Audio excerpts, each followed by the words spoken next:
All right. Thank you, Helen. Hey.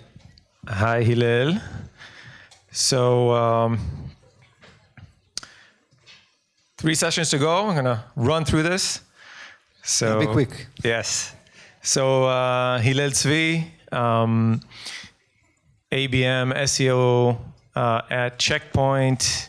We're working together for some time now. And I wanted Hillel to speak to us today about the next level of aligning different organizations or siloed organizations, right? And talk about those challenges and the playbook that you're executing there. So going back down to practicality after theory. All right, let's get started. Yalla. Maybe you want to start just talking about CheckPoint's GTM and kind of the challenges that you've been witnessing that drove that change that you're leading. Sure. So first of all, I'm at CheckPoint for 4 years. Started as leading the SEO initiative at CheckPoint. Basically, Rafi hired me. And in the last year, we've expanded also to bring up like the ABM to make it as a global motion at CheckPoint. And I took this initiative under like my responsibility, and it was super exciting. CheckPoint, our go-to-market organization is divided like to the sales and marketing. We are working kind of together, but you know how it's not always together. And on the global marketing, we have like different departments, but at the end of the day, we have like the corporate marketing that's doing a lot of like air cover and awareness, but not always it meets the local initiative that the field marketing doing in their own regions. So there is kind of a disconnection, and we probably like underutilized like the brand strength. And of course, a brand like CheckPoint that is working worldwide, sometimes we're not just using the strengths as we can. And this was kind of the biggest challenge that we faced.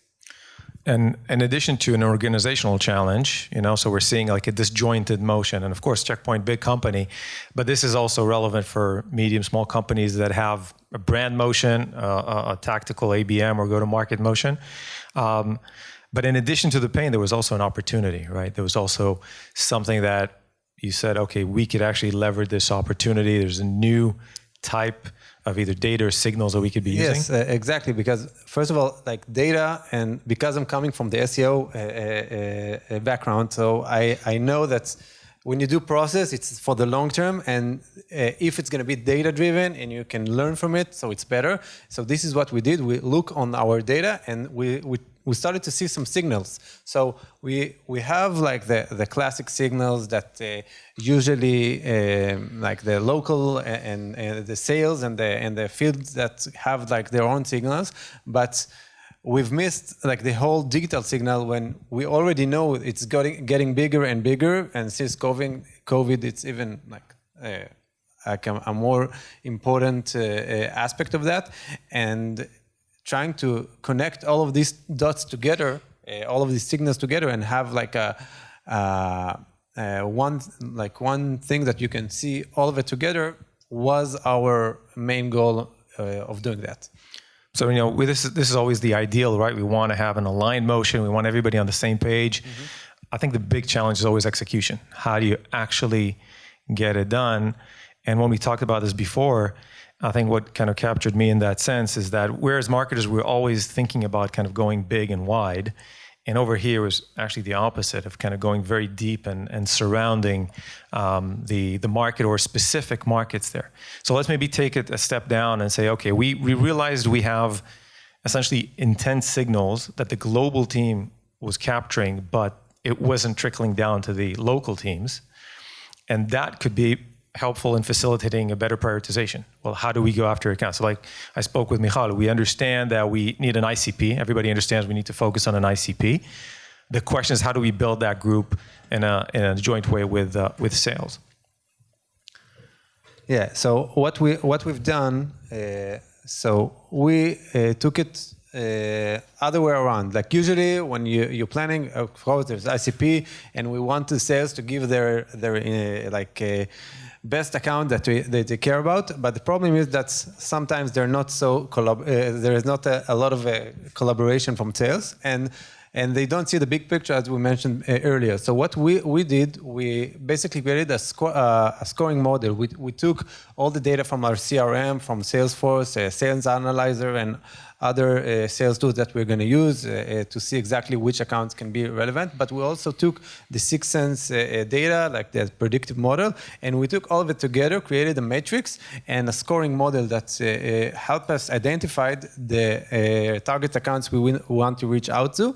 And then we had a much more interesting discussion with sales, because we provide them the initial list, and we go to them and, what do you think about these accounts? Do you think that are relevant? And then we already got the sales buy-in, because suddenly it was exactly the account that they care about, with a high ACV, for example, and in a really good buying stage. So all the things come together, and they were able to say to us, yeah, let's go to that, and we're gonna help you accomplish that. And we also got the sales leader from each region signing on this list and sponsoring it in addition to that. And what I liked when I spoke with Hillel before, and the fact that marketing took a proactive role in pushing those new insights to sales and starting the dialogue based on this, because I think there's sometimes a gap. Sales teams are not aware that there are those signals that could be very instrumental in prioritizing, and so that proactive stance in this process was, I think, crucial. Yes, exactly. And the amount of demos that I provided to the sales leader about how to get data from Sixth Sense and how they can use it. I had so many, but yeah, we have a really open discussion, and then we can work together better on that. And at the end of the day, to get the right list of accounts and go after them with a high probability to win these deals and increase pipeline. All right, so this is the infrastructure. So this was kind of the setup mode. We're all on the same page, right? We understand we need a joint motion. Now let's get to the bagel. Yeah. All right, so this is the bagel, and Hillel is going to talk to us about really what makes all these different activities come together, and how in CheckPoint they're actually surrounding, right, target accounts and geos and in certain verticals in 360. Yeah, so this is kind of our playbooks for the ABM motions. So, of course, we have the classic digital motions that we all know about, and nothing new under the sun here, but all the ads and the website experience and the microsite and everything that's related to that, email marketing, and of course SDR outbound. But this goes without saying, and this is the easiest way to get started. But at the end of the day, when you generate all these campaigns, and there is a lot of air cover and noise, but we need also the field to be working with us together and kind of doing a one-to-one motion in their own countries or regions, whatever it is. So we basically that created a theme around a specific vertical. For instance, we did on banks and financial services, and we took as a marketing organization not only the digital but also local events, but also executive sponsorship that. This is a high touch that we got C-level from CheckPoint, going into accounts and taking part of planning the strategy for them. And once account gets not only the fun stuff, but also things that really matters to him. So this is a 360, and it's of course an ongoing process. And I think also it's really about getting up close and personal, right? Yes. You cannot just rely on digital, and this is coming from a digital vendor, right? So maybe not the best thing to say, but you cannot just rely on the digital aspect. there's a very significant human aspect that's involved that has to be tied into it. Exactly. So we like I divided it like to digital and relationship, but usually a lot of like the field marketing doing a lot of events and no digital, and the digital doing a lot of digital without any events. And if everything is connected together with the same theme, so also the content and also the messaging are in the same place, so most likely you will see better results. And the only way actually to do this is if you're hyper focused on this cross section between geo and vertical, right? So Yes. you're looking at geo and vertical to be able to connect it, and then you're able to actually tie everybody into. So is this kind of like an ad hoc team for a specific vertical? You would say, out of the like existing organizations, you're actually pulling people around this specific topic? Yeah, so first of all, we're working with specific people that's like subject matter expert that can help us, and we're also working closely with the sales team and the field. We're doing like management calls to make sure everything is aligned and working together to get their feedback and how we can improve. And this is kind of a joint effort. I think just one thing that was really interesting to learn is the executive sponsors. What is it for the people who don't know? What is executive sponsors? Yeah, so as I mentioned earlier, CheckPoint can offer for high valuable accounts that the C-level, for example, the CTO or CPO can go to this account and be part of planning the strategy. So it's not it is a marketing initiative, but it's not like a classic marketing because it's more on the relationship, and then the client can get exactly what he needs, not only from also from the product perspective, and this is a high touch and all the solution and all the things that's really suited for him.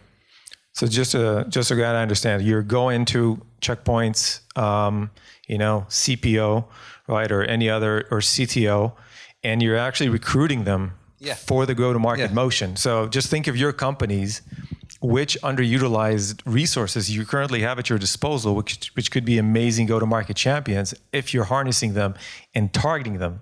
Exactly. Right. So if you're giving them the mission, right, be very clear on what you want them to do. Just like we learned in the last presentation, you have to be very explicit what we want them to do. That's, I think, completely underutilized resource. I know that in many companies are just not being tapped into. Definitely. And this is something that, from my experience, once the sales and also the field marketing managers saw this, what they get, and not only digital, they were more engaged with this initiative, and it was really a good starting point to get for this motion, and it was really successful, I think, also in terms of collaboration and communication inside the organization. And you mentioned, I don't know if I can say that, but you mentioned that Gil Shved is also one of those, exactly for high-level accounts, is one of those. So if at CheckPoint, Gil Shved is able to do this, I'm sure you can get your CEO to do something similar. Definitely. All right. I think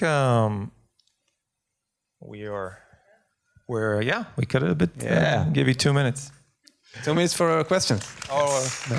Yeah. Thank you. Questions? Do one question. Yes. So just to be very quick, because, to unpack ABM could take some time.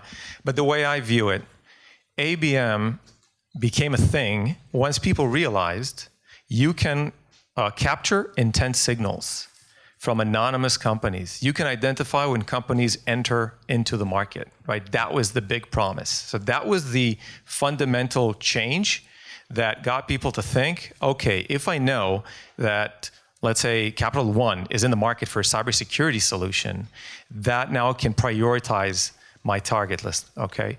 And that triggered a motion around capturing and activating intent signals. So that is at least my understanding, the core essence of ABM. And that's why we're talking about flipping the funnel. Instead of trying to get all the MQLs right now, that's the transition from conferences. Let's capture all the business cards and try and just hammer on them. That isn't working. We need to be proactive in engaging companies where they're in the market. However, just one final word on that. If we're just starting to market to companies who are now starting their buying process, we're too late in the game. we cannot do. So this go back to kind of proper marketing. You cannot neglect brand marketing, awareness, all of this stuff, and say, you know what, we got ABM, we got intent signals, and whenever a company enters into the market, then we're going to go after them. So it's this combined motion of a solid infrastructure of branding, of messaging, of positioning, which is the foundation, with the added insight that ABM can provide. Okay, sorry. I'll stick around later and feel free to ask me anything.